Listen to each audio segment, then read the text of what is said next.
Hello folks, it's Off Book Recap speaking. I will be running down a Western drama film titled Magnificent Seven.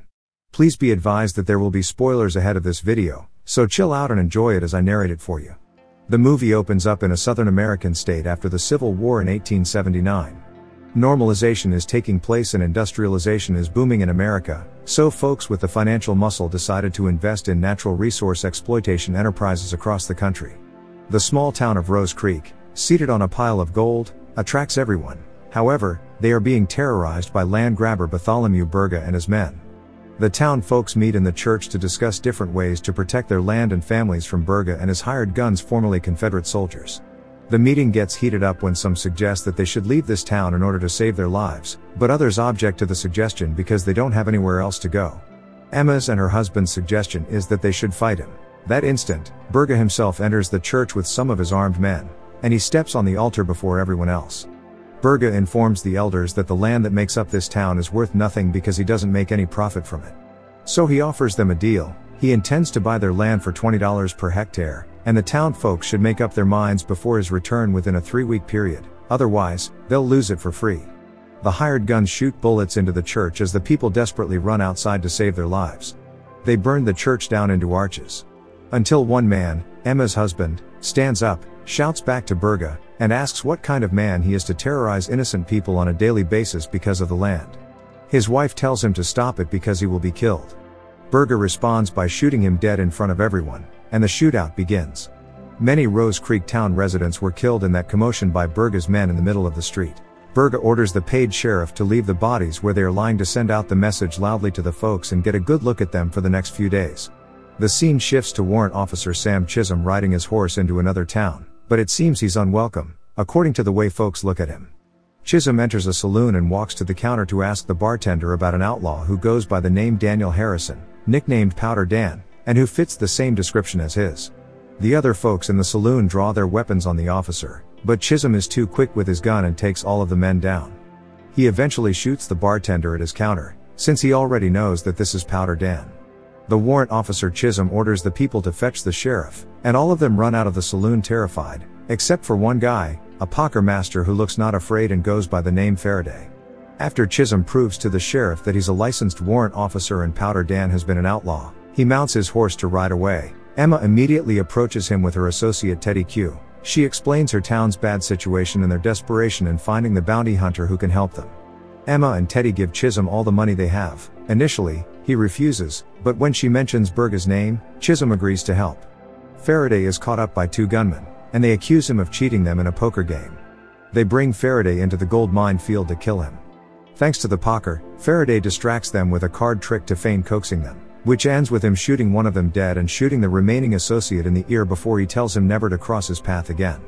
Then he goes to pick up his horse from the stable master. Unfortunately, Faraday bears unpaid debts. Chisholm, Emma, and Teddy Q arrive. Chisholm offers to pay for Faraday's horse in exchange for Faraday joining his cause. He agrees. Chisholm then briefs him about the task and orders Faraday to ride with Teddy to Volcano Springs to find a man by the name of Goodnight Rabbitchow. They have to meet again in Junction City after 3 days.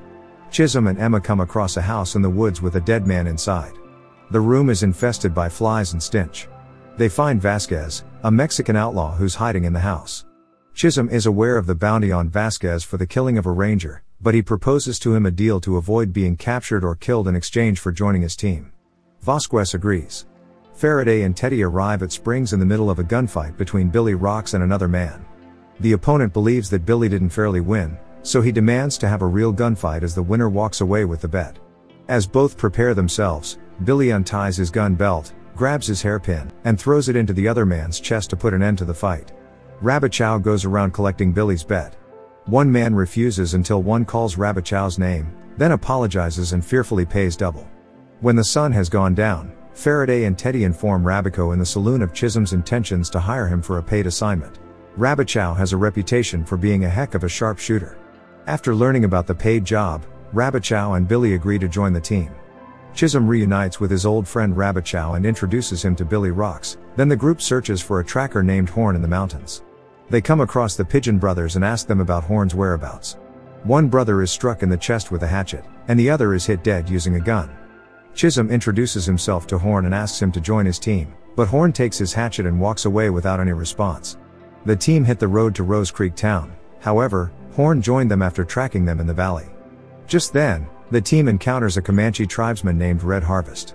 Thanks to Chisholm, he speaks the native language and asks for his help. Red Harvest drops his hunted deer on the ground and cuts out its organ to offer it to Chisholm. To prove to him that he can be trusted, he reluctantly bites and eats the organ to win his trust. Then Red agrees to join them. Chisholm and his men enter Rose Creek Town. However, they encounter Bogue's men in the middle of the street, and the sheriff orders them to drop their weapons. Once they refuse, the sheriff calls upon one of the shooters standing on the roof of a building to take Chisholm and Billy down. To his surprise, Red Harvest had already gotten to him, and he dropped the man's corpse off the roof. Not only that, the Red Indian struck his deputy in the chest using his arrows. The gunfight erupted between them and Bogue's hired men. Horn uses his hatchets as Billy stabs several men. The rest fire guns down on the remaining henchmen. Rabbit-Chow grows perplexed and becomes hesitant to shoot, allowing one villain to get away on his horse. Chisholm calls out the sheriff and orders him to run back to Bogue in Sacramento Town and tell him that Chisholm has taken his valley, and if he wants it back, he should come and talk to him. Emma calls out the town folks from hiding to inspire them to fight for their town and their families. Within a 1-week period, they have to get ready. Chisholm and his men begin to train the townsfolk in using firearms. Billy teaches them how to use knives, while Faraday and Rabbit-Chow teach them how to shoot. After getting enough experience, they attack Bogue's gold mines to shoot the armed guards. They free the people and take Bogue's dynamite explosives. Sacramento, Bogue receives the message from the sheriff. Chisholm and his men have taken his gold and seized off Rose Creek's town. Outrageously, Bogue kills the messenger and orders his man to collect enough men to plan the attack. Emma perfects her shooting skills with the help of Faraday just before the battle, and the townsfolk prepare for the arrival of Bogue and his army. Chisholm tells Goodnight to shoot anyone who comes in his clear line of sight and orders the group that whatever happens, Bogue doesn't have to leave. They set up the traps, dig trenches, and fill them with dynamite explosives just in case Bogue and his army try to enter the town. When the sun has gone down, Rabbit-Chow tells his friend Billy that he is haunted by the lives he killed over the past years. He becomes distressed the moment he thinks about killing more people. That's why he informs Chisholm he doesn't want to be part of this, and he decides to ride away into the night just a few days before the battle. Red Harvest comes back the following day and informs Chisholm that Bogue and his men are on their way, just some miles away from here.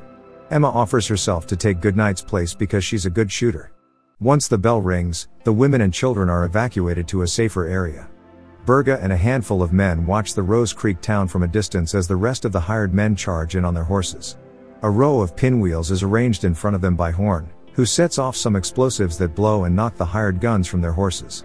The gunfight begins by shooting at Bogue's men while they fire back. Chisholm rides back the moment he realizes they want to encircle the entire town. Faraday is shot by Bogue's man, but Vasquez fires back at the man, right into a coffin. To save his buddy, Bogue decides to pull out his big machine gun when he acknowledges that he's losing his men at a high rate. Rabbit-Chow returns while shooting his way to town. He then warns the team that Bogue has a war machine gun and rains bullets on the town until it runs out of ammo. Rabbit-Chow climbs to the top of the church to meet Billy. Bogue brought a Cheyenne tribesman into the valley, and when Horn tries to fight him, the Indian man takes him out with the arrows. The Cheyenne follows Emma into the saloon and tries to kill her when she shoots at him. Unfortunately, the gun has no bullets in it. Thanks to the Comanche Red Harvest, he shows up and fights him, killing him before pushing him over a balcony to put an end to the fight. Bogue reloads his Gatling gun and fires until wounded Faraday decides to take it out, but before he asks Chisholm to cover him. They move out firing. Faraday mounts the horse, and he starts to race towards Bogue and his machine gun. Rabbit-Chow and Billy in the steeple provide covering fire to him. Unfortunately, Bogue's men shoot Billy and Rabbit-Chow dead, leaving Faraday defenseless. Faraday tries his level best but eventually gets shot before he falls down on his knees in front of Bogue's henchmen. Faraday pulls out his cigar and puts it in his mouth. One of the men lights it for him, then draws the gun at him. Before killing him, Faraday takes a plunge, then rises with an ignited dynamite stick that blows up, resulting in their unexpected demise. Out of the entire battalion, only Bogue and 2 henchmen manage to survive the blast. Then he sends them to check inside the saloon. Chisholm quickly takes them out before he faces Bogue in the standoff in front of the burned-down church. Chisholm shoots his hand to drop the weapon down. Again, he shoots Bogue's leg as he tries to run into the church.